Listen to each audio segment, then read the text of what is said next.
Assalamualaikum warahmatullahi wabarakatuh. Apa kabarnya anak-anak Umi hari ini? Alhamdulillah baik.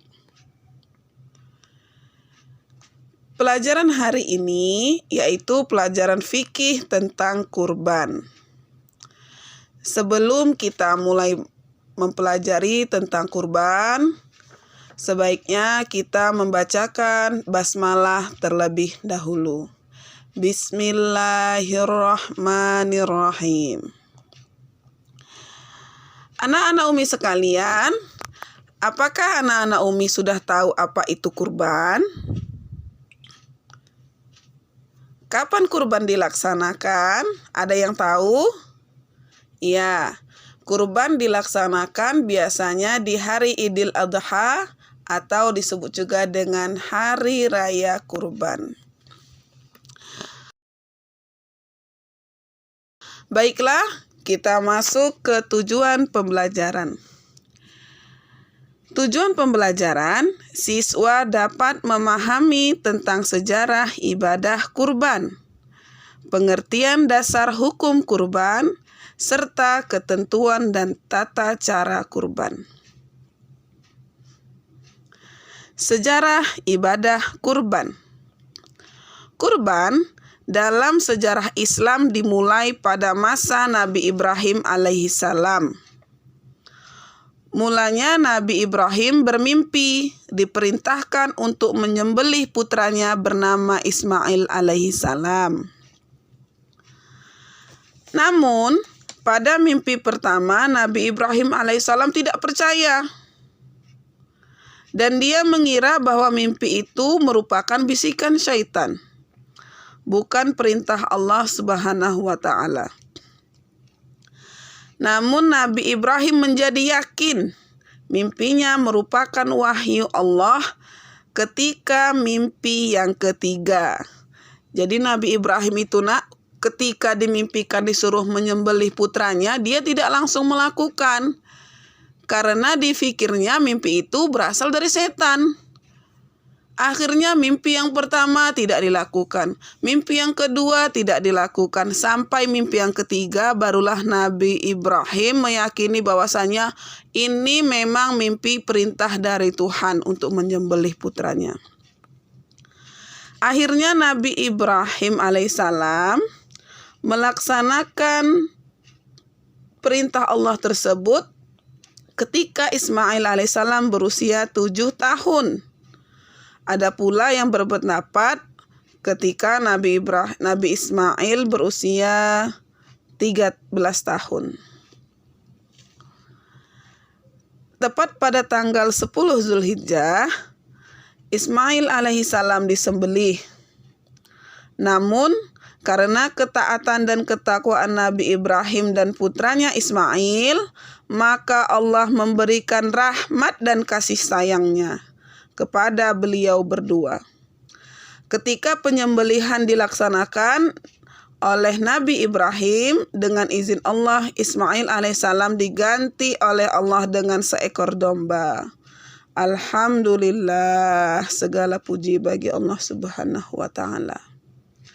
Kenapa tadi Nabi Ismail digantikan Allah dengan seekor domba? Karena mereka sangat bertakwa. Nabi Ibrahim adalah ayah yang sangat menyayangi anaknya. Namun karena ketakwaannya, dia menyampaikan kepada putranya, "Wahai putraku, aku disuruh oleh Allah untuk menyembelihmu." Apakah putranya takut dan menolak? Tidak. Putra Nabi Ibrahim, Nabi Ismail tersebut adalah orang yang bertakwa juga, orang yang taat kepada perintah Allah. Dia sama sekali tidak menolak ucapan ayahnya. Malah dia langsung, ya sudah ya, silahkan sembelih aku jika memang itu perintah Allah. Jadi Nabi Ibrahim dan Nabi Ismail adalah orang yang benar-benar taat kepada Allah, sehingga Allah sangat merahmati mereka. Itulah makanya Nabi Ismail tidak jadi sembelih, digantikan dengan seekor domba. Nah, Sejarah inilah yang diambil untuk dasar ibadah kurban yang dilakukan umat Islam seluruh dunia sampai saat ini. Pengertian ibadah kurban. Menurut bahasa, kurban berasal dari bahasa Arab, qoroba, yaqrobu, korbanan, yang artinya dekat, mendekat, menghampiri. Menurut istilah, kurban adalah beribadah kepada Allah Subhanahu wa Ta'ala dengan cara menyembelih binatang kurban dengan tujuan mendekatkan diri kepada Allah Subhanahu wa Ta'ala sebagai ungkapan rasa syukur atas segala nikmat yang telah diberikan Allah Subhanahu wa Ta'ala. Bisa kita simpulkan bahwa kurban adalah segala sesuatu yang digunakan untuk mendekatkan diri kepada Allah, baik berupa hewan sembelihan maupun yang lainnya.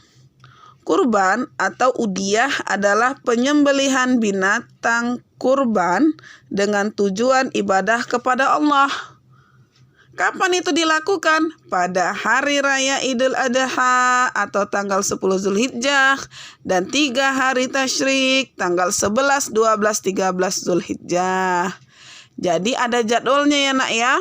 Tidak sesuka-suka hati kita. Kapan kita ada duit kita kurban? Tidak. Waktunya sudah ditentukan oleh Allah. Yaitu tanggal 10 Zulhijjah atau hari raya Idul Adha. Dimulai ketika setelah sholat Idul Adha dan khutbah. Dan 3 hari berikutnya yang disebut dengan hari tasyrik 11, 12, 13 Zulhijjah. Selanjutnya, dasar atau dalil ibadah kurban. Dasar hukum kurban adalah perintah Allah Subhanahu wa Ta'ala yang didasarkan pada ayat Al-Quran dan hadis berikut ini. Yang pertama, ayat Al-Quran. Allah Subhanahu wa Ta'ala berfirman dalam surah Al-Kautsar ayat 2. Fasalli li rabbika wanhar. Artinya, maka dirikanlah sholat karena Tuhanmu dan berkurbanlah. Quran surah Al-Kautsar ayat 2. Menurut al-hadis, Rasulullah Shallallahu Alaihi Wasallam bersabda, "Man kana lahu sa'atan wa lam yudha fala ya'rabanna musallana." Rawahu Ibnu Majah. Yang artinya, barang siapa yang memiliki kelapangan rizki dan tidak berkurban, maka janganlah ia mendekati tempat sholat kami. Hadis riwayat Ibnu Majah.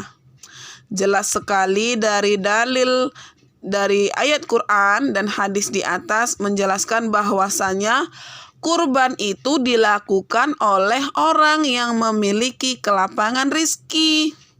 Jadi kalau kita tidak mampu berkurban, maka bersabar.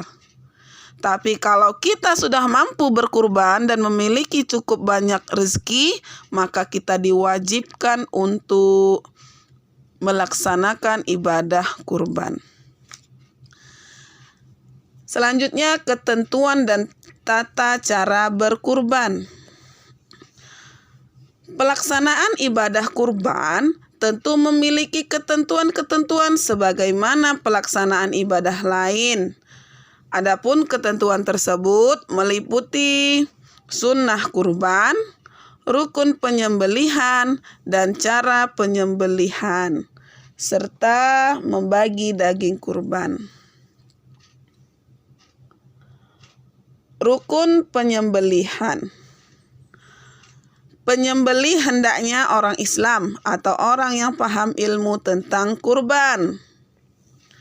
Jadi yang menyembelih wajib beragama Islam dan dia paham tentang tata cara menyembelih hewan kurban. Yang kedua, binatang yang disembelih adalah binatang yang halal. Apa aja binatang yang halal yang bisa dikurbankan? Seperti domba, kambing, unta, dan sapi. Ada binatang lain seperti ayam. Iya, memang ayam binatang halal, tapi dia tidak dijadikan untuk kurban. Lanjut, alat untuk menyembelih kurban adalah benda yang tajam dan mematikan seperti pisau, golok, dan sebagainya. Kenapa harus benda yang tajam, Umi? Iya, karena ketika alat tersebut disembelihkan ke leher binatang kurban, karena ketajamannya langsung membuat urat nafasnya terputus sehingga hewan kurban tidak merasa disiksa. Jadi langsung mati dia binatang kurban tersebut. Lalu sunnah kurban. Apa itu sunnah kurban? Membaca bismillah sebelum melakukan penyembelihan. Membaca salawat atas Nabi Muhammad SAW. Dilakukan setelah membaca bismillah. Membaca takbir. Binatang kurban sebaiknya disembelih sendiri oleh yang berkurban atau yang berkurban hadir pada waktu penyembelihan. Jadi yang tadi baru kita baca ini adalah sunnah. Sunnah pada ibadah kurban. Boleh tidak dilakukan? Boleh. Namun alangkah baiknya kita lakukan. Selanjutnya adalah cara menyembelih. Bagaimana cara menyembelih hewan kurban? Di sini dijelaskan juga. Ketika menyembelih, menyebut nama Allah sebelum menyembelih. Jadi sebelum menyembelih kita menyebut nama Allah dulu. Lalu, hendaklah disembelih lehernya dengan memotong 2 urat besar atau urat tempat lewatnya makanan dan urat tempat bernafas. Jadi seperti yang di atas tadi. Cara menyembelihnya, kita nggak boleh cerita-cerita, kita nggak boleh sambil ketawa, tapi kita menyebut nama Allah ketika hendak menyembelih kurban. Lalu gunakanlah pisau yang tajam, ketika kita sembelihkan ke lehernya, maka urat tempat nafasnya itu langsung terputus dan hewan kurbannya langsung mati. Jadi dia tidak merasa kesakitan. Setelah kita sembelih, apakah daging tersebut untuk kita semua? Tidak. Di sini juga ada ketentuannya, yaitu membagi daging kurban. Orang yang berkurban disunahkan memakan daging kurban. Jadi hukumnya sunnah, nak. Sudah mendapat pahala berkurban, memakan daging hasil kurban juga sunnah bagi kita yang berkurban. Dan mensedekahkannya. Dari sini terlihat bahwasanya daging kurban itu bukan untuk kita semua, nak. Sudah kita makan sebagian, kita sedekahkan sebagian. Maksimal 1/3 bagian untuk dimakan yang berkurban dan 2/3 untuk disedekahkan kepada fakir miskin. Nah, dari sini kita sudah tahu ya bahwasannya kurban itu adalah ibadah yang pertama untuk menunjukkan ketakwaan kita kepada Allah Subhanahu wa Ta'ala. Yang kedua, kurban itu merupakan ibadah sosial. Kenapa dibilang ibadah sosial? Karena di dalam ibadah kurban, kita berbagi kepada kerabat kita atau tetangga-tetangga kita yang fakir miskin. Karena kita melaksanakan ibadah kurban, tetangga-tetangga kita yang kurang mampu atau orang sekeliling kita yang miskin tersebut yang mungkin dia tidak pernah makan daging atau jarang makan daging, karena adanya pelaksanaan ibadah kurban ini, maka mereka menjadi makan daging, menjadi makan enak. Itu merupakan ibadah sosial. Jadi sampai sini aja, nak, penjelasan Umi tentang ibadah kurban. Mudah-mudahan kita paham semua ya, nak. Terima kasih Umi ucapkan. Assalamualaikum warahmatullahi wabarakatuh.